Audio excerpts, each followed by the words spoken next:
Hi, folks. You're with Tacitus today, Tacitus Day, your pushback channel, and thank you for joining this audio radio live stream. In this essay, I'd like to talk about the widespread stacking and insertion of affirmative action flunkies into CEO roles, particularly in the big monopolies and big cartels, or anything that's controlled by, the likes of the BlackRock type financing.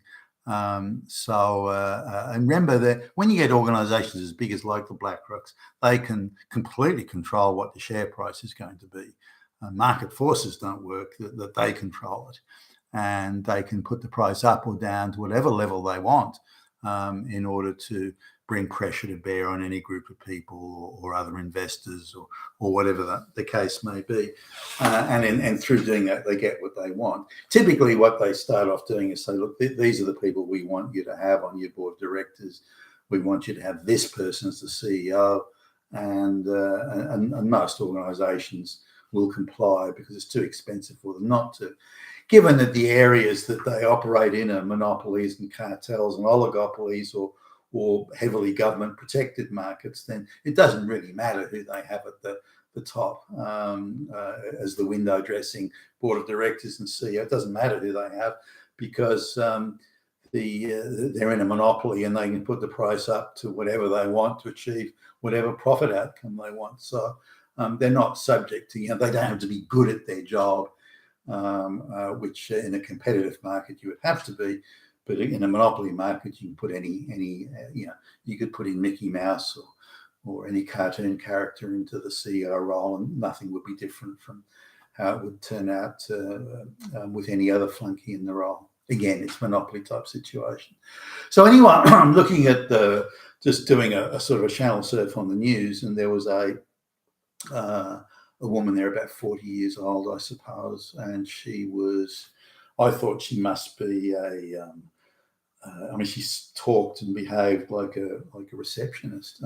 She was dressed better than a receptionist would, but she didn't. I thought maybe she's the publicity officer or something like that, and so I was quite surprised, maybe not too surprised, but nonetheless quite surprised when and that was so-and-so and so-and-so CEO of one of the biggest multinationals in the world, like she's in the top 100. So just looking at it, this woman's being paid with bonuses and all the other bits and pieces. She'll be getting over $10 million this year. So I thought, holy fuck, no one's paying me $10 million, by the way. I live in Hub. So I thought I'll just have a little look. And now here's a woman from a country town, not from a wealthy family. So it's a country town, and she, I don't know, at some point she's selected, and I don't know how it works. She's selected as being useful to the globalists or the big money in the town. So she's an unimpressive student in high school and comes across today as low IQ. But somehow she ends up making it to university, and this would have been the affirmative action university gigs were starting to come on strong in those days, does some sort of sociology thing. And she gets discovered somehow and ends up being sent to Harvard. And there she's hired. So she's a professional uni student, by the way. She's got, 10 years at university. Then she gets to Harvard, and then she's hired by a multinational consulting firm. So some low IQ country girl gets somehow given a scholarship. And again, she's shown no signs of unusual intelligence or capability. Then gets given a scholarship to Harvard, for fuck's sake.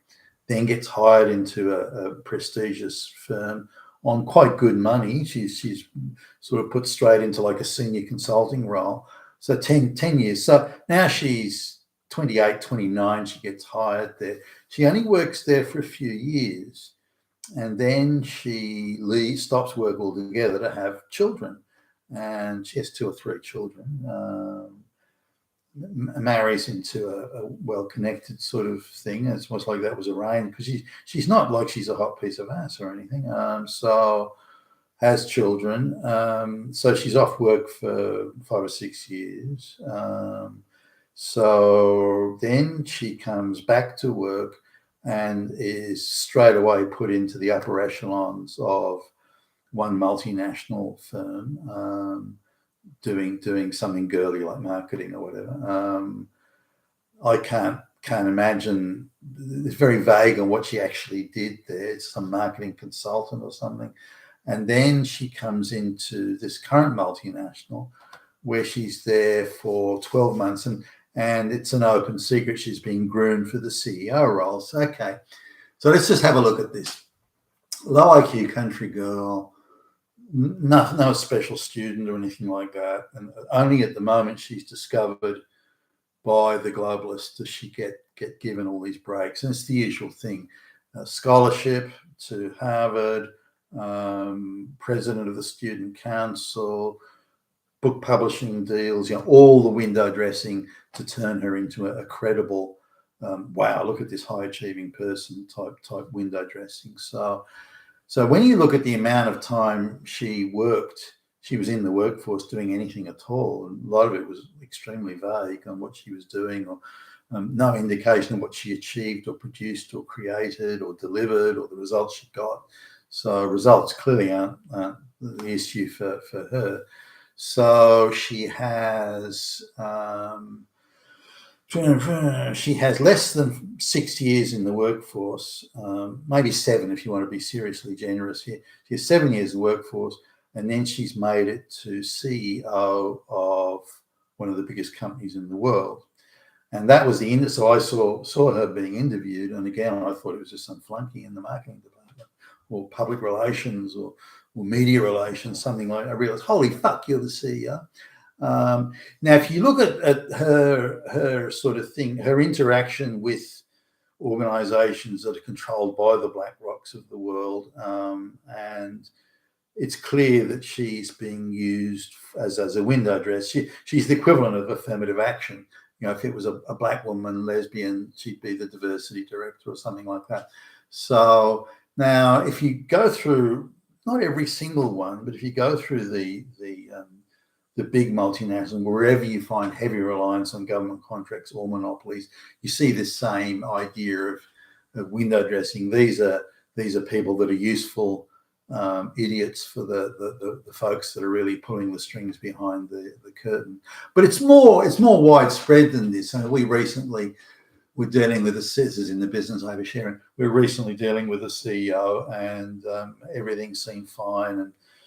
And as far as we understood it, we'd been given the nod to go ahead. And then we got a sort of a strange call. It was strange. The CEO called and said, look, everything's fine, but you need to get the approval of Billie Jean, who's a relatively junior officer in the company, and not really involved or across what we'd be doing anyway. So we thought, what's that all about?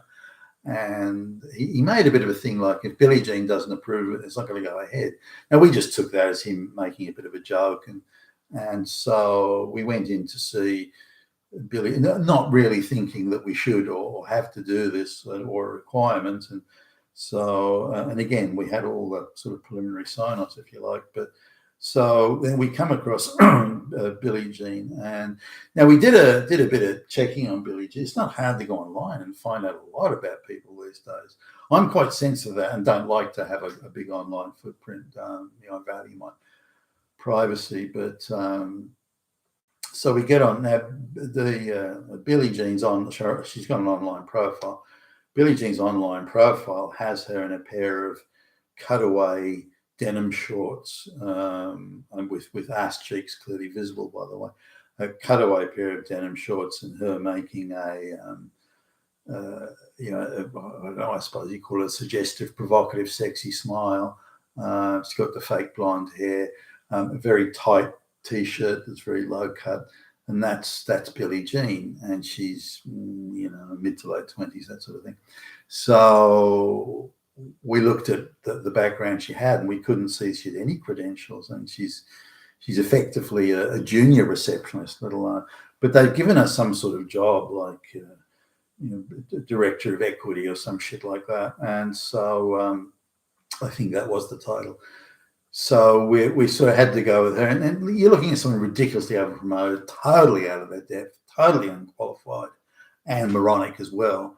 Because sometimes you can cut people slack. You say, okay, you're over-promoted, you're underqualified, but there's something really there. You've got some serious intelligence or some serious capacity for intense concentration, coming to grips with a complicated subject. You've got something there that separates you from the others. But no, she's got nothing. Now, if I was her and wanted to be taken seriously, I would get rid of that ridiculous photograph she uses for a profile. She's actually got an online business profile. She uses that same fucking photograph. Can you believe it?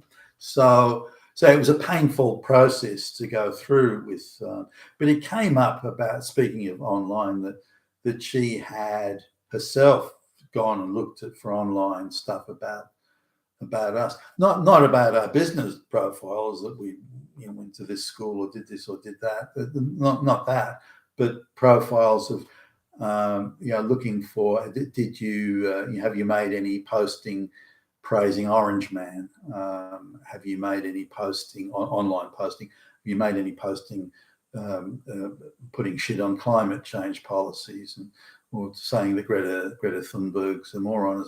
Have you done any of that? Have you posted about you oppose mass migration or oppose affirmative action and raise gender quotas? So she's looking for ideological political comments on us and didn't care about the business side of it. She was there to she saw it. She's there to root out Nazis and so on. So if you say Orange Man's good, then that means you're Hitler. And so she was there to fight Nazis. And we've come across this before. So we tried to be as amiable as possible and sort of avoid it. She's throwing her weight around and behaving like a but it was a decent sized contract, so we're prepared to take some pain to get it. But we couldn't understand why the CEO who himself, I believe, is an affirmative action hire. He's a straight white male. Why the CEO had put us onto her as if she was the final decision maker. She was the arbiter of whether or not we had the gig. And she mentioned things like, in the interest of equity, they'd prefer a business that was owned by black lesbians. And so we had to go through that and smile. But I think that's a lot of I sense it may be at a high point and about to turn the corner, but that's the sort of lot of white people today, particularly straight white males. You have to put up with snot-nosed two little fucks like that. And that's now part of the framework. Coming back now to the affirmative action CEOs, though, you can pretty much go to any major organization today, and it would take me 2 minutes to determine if it was affirmative action hire. I could sit down and talk to them. I'd pick it up pretty quickly that way.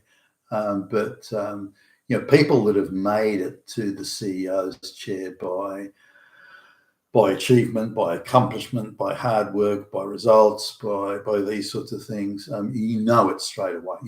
Within, again, well, for me at least, it takes seconds to sort of understand that, and it equally takes a short minutes and seconds to work out if someone's an affirmative action hire.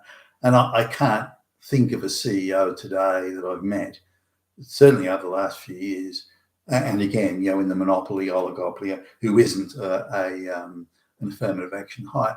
Now, that doesn't mean they aren't in their way nice people or maybe quite charming in their way. You can certainly get that, and not always, but you certainly do.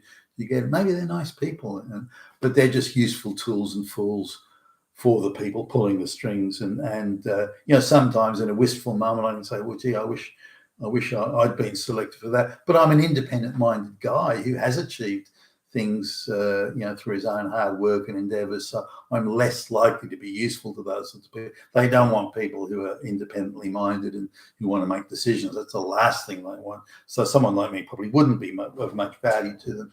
And just to finish off on this, many years ago, I was dating a girl who was a receptionist. It's only a few dates, but she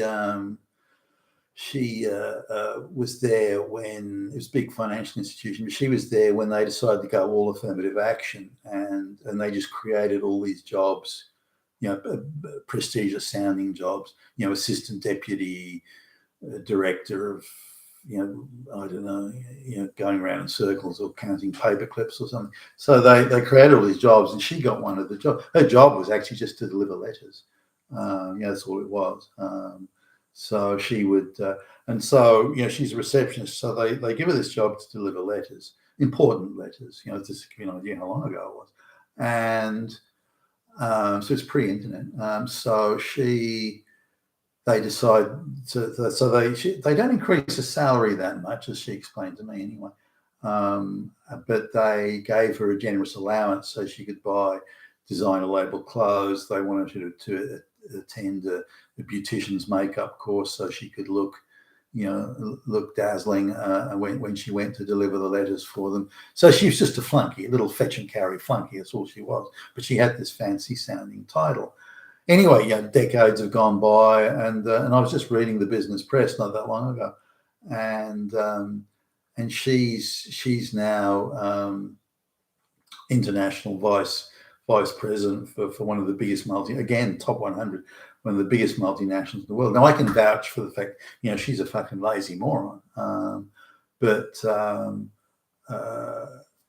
unless she's turned into a genius since, which I doubt. But that's the caliber of people they're putting, and she's now slated as the next CEO for this company. Her base salary is like $4 million a year, plus bonuses and bits thrown in. Again, I'm not getting paid $4 million a year, so maybe back then I should have just fucking married her and become a man of leisure, just lying around all day. But that's the thing, and I staggered. Holy fuck! So that's something quite close to home. But I've noticed this is increasingly widespread. This window dressing CEOs, and again, I've seen a run of these just recently. You've been fantastic today. Your pushback channel. Thank you for listening.